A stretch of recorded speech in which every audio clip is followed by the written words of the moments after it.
আমাদের মোয়াল্লেম সাহেব অত্যন্ত বিচক্ষণতার সহিত অক্লান্ত পরিশ্রম করে আমাদেরকে মক্কা মদিনার অনেক যেই সমস্ত জায়গাগুলো দেখাচ্ছে এবং একাধিক উমরা করার ব্যবস্থা করে দিতেছে। এই জন্য আমাদের পক্ষ থেকে, আমাদের কাফলার পক্ষ থেকে আমরা জনাব আমির সাহেবের প্রতি কৃতজ্ঞতা জ্ঞাপন করছি। শুকরিয়া। আলহামদুলিল্লাহ। আলহামদুলিল্লাহ, আমরা মিকাত মসজিদে আসছি। আমাদের আমরা নতুন করে উমরা শুরু করছি এবং এহরাম পড়ছি। আমরা আলহামদুলিল্লাহ এখন আবার মক্কার পথে রওনা করব। আল্লাহ তাআলা যেন আমাদেরকে সহি সালামতে এই সুন্দরভাবে এই উমরা করার তৌফিক দান করে এবং এই উমরাকে যেন আল্লাহ তাআলা কবুল করে। বিসমিল্লাহির রহমানির রহিম। আসসালামু আলাইকুম ওয়া রাহমাতুল্লাহি ওয়া বারাকাতুহু।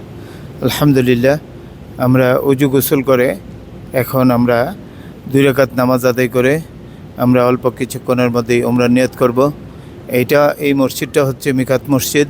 যারা তায়েফে আসে, যারা তায়েফে ঘুরতে আসে, তায়েফ দেখতে আসে, তারা যাওয়ার সময়, মক্কাতে যাওয়ার সময় এই মসজিদ থেকে উমরা 2 রাকাত নামাজ আদায় করে উমরার নিয়ত করে। এই সে মিকাত মসজিদ। তায়েফ থেকে মক্কা যাওয়ার রাস্তায় পরে এই জায়গা থেকে আমরা হাজী সাহেবরা যারা যখনই এই তায়েফের জমিনে আসে, আল্লাহ রসুল যেই জায়গায় রক্তাক্ত হয়েছিল সেই জায়গায় জিয়ারত করে যখন যায়, মক্কার দিকে রওনা দেয়, তখন এই মিকাত মসজিদ থেকে হাজী সাহেবরা 2 রাকাত নামাজ আদায় করে এহরামের নিয়ত করে এই মসজিদ থেকে এহরাম বেঁধে, এই মিকাত থেকে এহরাম বেঁধে বাইতুল্লাহর দিকে রওনা দেয়। তা আমরা আজকে এই মসজিদ থেকে 2 রাকাত নামাজ আদায় করে এবং উমরার নিয়ত করে আমরা এখন মক্কার দিকে রওনা করব। আমাদের জন্য সবাই দোয়া করবেন, আল্লাহ তাআলা যেন আমাদের উমরাকে কবুল করে এবং উমরার যে হুকুম আহকামগুলি আমরা যেন সঠিকভাবে এবং সহিভাবে সুন্দরভাবে আদায় করতে পারি, আল্লাহ যেন সেই তৌফিক দান করে। আমিন আমিন সুম্মা আমিন। এখন আমাদের সাথে একটু কথা বলবেন প্রফেসর সিরাজুল ইসলাম। বিসমিল্লাহির রহমানির রহিম।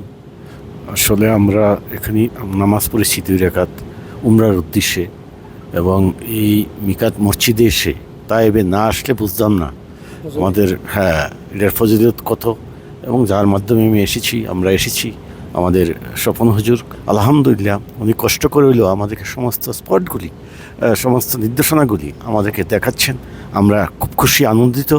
আল্লাহ যেন আবার আমাদেরকে আনার তৌফিক দেন, এই বলে আমি আমার সংক্ষিপ্ত বক্তব্য শেষ করলাম।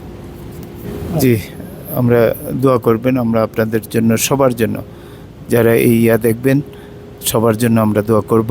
আল্লাহ তাআলা যেন সবাইকে বাইতুল্লাহ জিয়ারত করার তৌফিক দেয় এবং রাসূলের রোজা জিয়ারত করার তৌফিক দান করে। আমিন আমিন সুম্মা আমিন।